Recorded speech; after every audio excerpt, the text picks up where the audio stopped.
সুচিকিৎসা, কবি সুকান্ত ভট্টাচার্য। বদ্রীনাথের সর্দি হলো কলকাতাতে গিয়ে, আচ্ছা করে জোলাপ নিল নস্যি নাকে দিয়ে। ডাক্তার এসে বলল, কেশে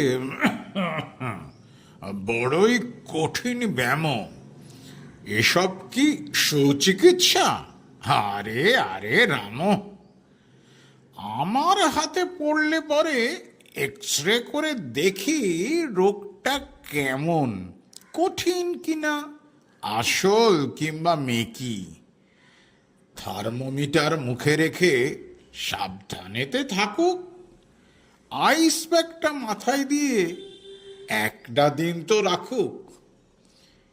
ইঞ্জেকশন নিতে হবে, অক্সিজেনটা পরে, তারপরেতে দেখব এরোগ থাকে কেমন করে।